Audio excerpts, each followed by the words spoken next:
السلام علیکم ورحمۃ اللہ وبرکاتہ۔ الحمدللہ کفا وسلام علی عبادہ الذین اصطفیٰ، اما بعد۔ محترم ناظرین کرام، ایک اہم ٹاپک لے کر، عنوان لے کر آپ لوگوں کے سامنے حاضر ہوں۔ دینی مدارس کو بند ہونے سے بچا لیجیے۔ 2020 کورونا وائرس کی وجہ سے پوری دنیا پریشان ہے۔ لاک ڈاؤن نے ہر ایک کو ڈاؤن کر دیا ہے۔ دینی مدارس کی حالت ایسی ہو گئی ہے کہ بہت سارے مدارس بند ہو گئے ہیں یا بند ہونے کی کگار پر ہیں، بند ہونے کے قریب ہیں۔ ہم اور آپ اچھی طرح جانتے ہیں کہ دینی مدارس چندے سے چلتے ہیں۔ عوامی چندہ جب تک نہ ملے دینی مدارس نہ چلے، اور رمضان میں چندہ ہوتا تھا، لیکن کورونا وائرس کی وجہ سے 2020 میں چندے نہیں ہوئے، اسی لیے دینی مدارس پریشانی میں آ گئے۔ کئی اساتذہ کی چھٹی ہو گئی، بوڑھے اساتذہ کو بھی نکال دیا گیا، کئی مدارس بند ہو گئے۔ اگر ایسی ہی صورتحال رہی تو ہمارے بچوں کا کیا ہوگا، ہماری نسلوں کا کیا ہوگا، ہماری دین کا کیا ہوگا؟ کیونکہ یہ دینی مدارس دین کی حفاظت کے قلعے ہیں۔ دینی مدارس میں پڑھانے والے اساتذہ کا مستقبل، فیوچر خطرے میں ہے۔ میرے بھائیوں، ہاتھ پر ہاتھ دھرے رہنے سے نہیں ہوگا، نکلیے، کوشش کیجئے، حرکت میں برکت ہے۔ سب سے پہلے ہم اور آپ یہ دیکھ لیں کہ اپنے درمیان مدارس جو ہیں وہ 4 طریقے کے ہوتے ہیں۔ ایک تو بڑے مدارس ہیں، بڑے مدرسے ہیں، تو اس کے لمبے لمبے ہاتھ بھی ہیں۔ پھر اسی طریقے سے درمیان والے مدرسے ہیں، پھر اسی طریقے سے چھوٹے مدرسے ہیں، پھر اسی طریقے سے سب سے چھوٹے مدرسے ہیں، مکتب وغیرہ بھی۔ تو سب کی اہمیت ہے۔ تو اس طریقے سے 4 مدرسے اپنے سماج میں اپنے یہاں پائے جاتے ہیں۔ اب ان چاروں کی فکر ہمیں اور آپ کو کرنی ہے۔ اس پریشانی کا حل کیا ہے؟ اس بحران سے نکلنے کا راستہ کیا ہے؟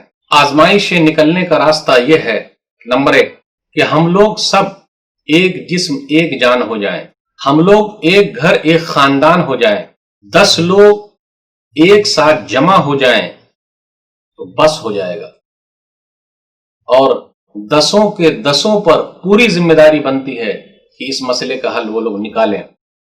دینی مدارس، جامعات وغیرہ سے جڑے ہوئے 10 طریقے کے لوگ ہوتے ہیں۔ نمبر 1، ڈونرز، دینے والے، مالدار لوگ۔ نمبر 2، ٹرسٹیز، جو اس کے ذمہ دار ہیں۔ نمبر 3، انتظامیہ، جو چلا رہی ہے۔ نمبر 4، اساتذہ۔ نمبر 5، سرپرست۔ نمبر 6، والدین، پیرنٹس۔ نمبر 7، طلبہ و طالبات، اسٹوڈنٹس۔ نمبر 8، غیر تدریسی عملہ، یعنی وہ کام کرنے والے جو پڑھاتے تو نہیں ہیں لیکن مدرسے اور جامعہ سے جڑے ہوئے ہیں۔ نمبر 9، ابنائے قدیم، جو بچے وہاں سے فارغ ہو کر نکلے ان کی بات کر رہا ہوں۔ نمبر 10، عوام، پبلک۔ یہ 10 لوگ ملیں گے تبھی حل نکلے گا۔ پریشانی سے نکلنے کے لیے آسان راستہ ہے، یہ 10 جو ہیں ایک جسم ایک جان ہو جائیں۔ صحیح مسلم کتاب البر والصلہ، حدیث نمبر 2586۔ نعمان بن بشیر رضی اللہ تعالیٰ عنہ کہتے ہیں، نبی صلی اللہ علیہ وسلم نے فرمایا، مثل المؤمنین فی توادہم وتراحمہم وتعاطفہم مثل الجسد اذا اشتکا منہ عضو تداعی لہ سائر الجسد بالسہر والحمى۔ مومنوں کی مثال آپس میں دوستی میں، محبت کرنے میں، پیار کرنے میں، اتحاد میں، شفقت میں ایک جسم کی طرح ہے۔ اگر جسم کے کسی حصے کو درد ہوتا ہے تو پورا جسم بخار میں اور پریشانی میں مبتلا ہو جاتا ہے۔ تو بالکل اسی طریقے سے یہ 10 کے 10 مدرسے کے لیے ایک جسم ہے، ایک جان ہے۔ صرف مدارس کے ذمہ داروں پر الزام لگانا بالکل صحیح نہیں ہے، یا پھر دھڑلے سے اساتذہ کرام کو نکال دینا یہ بھی صحیح نہیں ہے۔ مدارس کی لیڈرشپ کے لیے ضروری ہے کہ اپنے مسائل وہ رکھے، پبلک کے سامنے رکھے، لوگوں کے سامنے بیان کرے، اپنے تعلقات لوگوں سے بنائے۔ جس طریقے سے جسم کا کوئی حصہ بیکار نہیں ہے، اسی طریقے سے میں نے جو ان 10 کی بات کی ہے وہ بھی مدارس اور جامعات کے لیے بیکار نہیں ہے۔ نہیں ہے چیز نکمی کوئی زمانے میں، نہیں ہے چیز نکمی کوئی زمانے میں، کوئی برا نہیں قدرت کے کارخانے میں۔ آپ کے مدرسے، آپ کی جامعہ میں جو بھنگی ہے اس کی بھی اہمیت ہے، جو مالی ہے اس کی بھی اہمیت ہے، سب کی اہمیت ہے۔ سب سے مشورہ لیجئے، سب کے ساتھ میٹنگ کیجئے۔ ادارے کا کوئی بھی مسئلہ ہو، ادارے کی کوئی بھی مشکل ہو، جب تک یہ مسئلہ سب کا مسئلہ نہ بن جائے، جب تک یہ مشکل سب کی مشکل نہ بن جائے ترقی نہیں ملے گی۔ تو حل کیا ہے؟ حل یہ ہے کہ یہ 10 کے 10 ایک ساتھ جمع ہو جائے، پریشانی میں مل بیٹھیں، ایک جسم ایک جان ہو جائیں، ایک گھر ایک خاندان ہو جائیں، جوائنٹ فیملی کی طرح ہو جائیں، سب لوگ مل کر ایکشن پلان بنائیں۔ جس طرح اپنا گھر چلتا ہے، اپنے گھر میں کتنے لوگ ہوتے ہیں؟ کسی کے یہاں 5 ہیں 10 ہیں، لیکن گھر چل رہا ہے، لاک ڈاؤن میں چل رہا ہے، تو مدرسہ کیوں نہیں چل سکتا ہے؟ جامعہ کیوں نہیں چل سکتا ہے؟ شکوے شکایت نہ کریں، جو لوگ روتے ہیں ان کو کوئی نہیں پوچھتا، آگے بڑھیے، ہمت کیجئے، حرکت میں آئیے، حرکت میں برکت ہے۔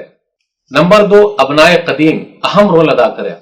جو مدرسے سے پڑھ کے جا چکے ہیں، جامعہ سے پڑھ کے جا چکے ہیں، یونیورسٹی سے پڑھ کے جا چکے ہیں، وہ اچھی کنڈیشن میں ہے، چاہیے کہ رول ادا کرے۔ یہ الگ بات ہے، کچھ مدرسے والے، کچھ ادارے والے اپنے ابنائے قدیم کو اہمیت نہیں دیتے، لیکن میں نے یہ بھی دیکھا ہے کہ بہت سارے مدرسے والے اپنے ابنائے قدیم کو اہمیت دے رہے ہیں، اور کئی سال والوں کو میں نے یہ بھی دیکھا کہ وہ ہر سال والے اپنے مدرسے کو تعاون دے رہے ہیں، ہیلپ کر رہے ہیں، مدد کر رہے ہیں۔ کچھ مدرسے والوں کا یہ بھی کہنا ہے کہ ہمیں کسی کی ضرورت نہیں ہے، اللہ کے واسطے ایسا مت کیجیے، نہ جانے کب کیا ہو جائے، کون سی پریشانی سامنے آ جائے۔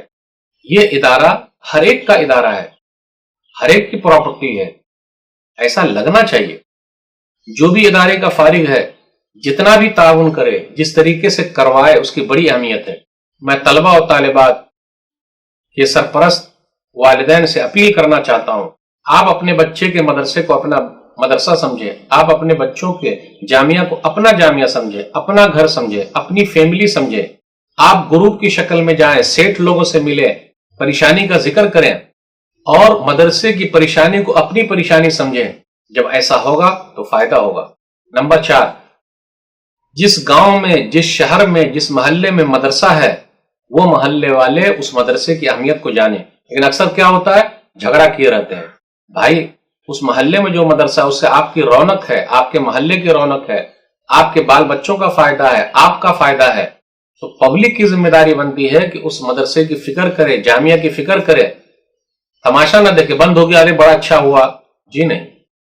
آپ کے محلے کی رونق چلی جائے گی، برائی پھیل جائے گی۔ کم سے کم اس مدرسے کی برکت سے آپ کے محلے میں رونق تو تھی۔ آئیے سب لوگ مل کر مدرسے کی حفاظت کریں اور بند ہونے سے بچا لیں۔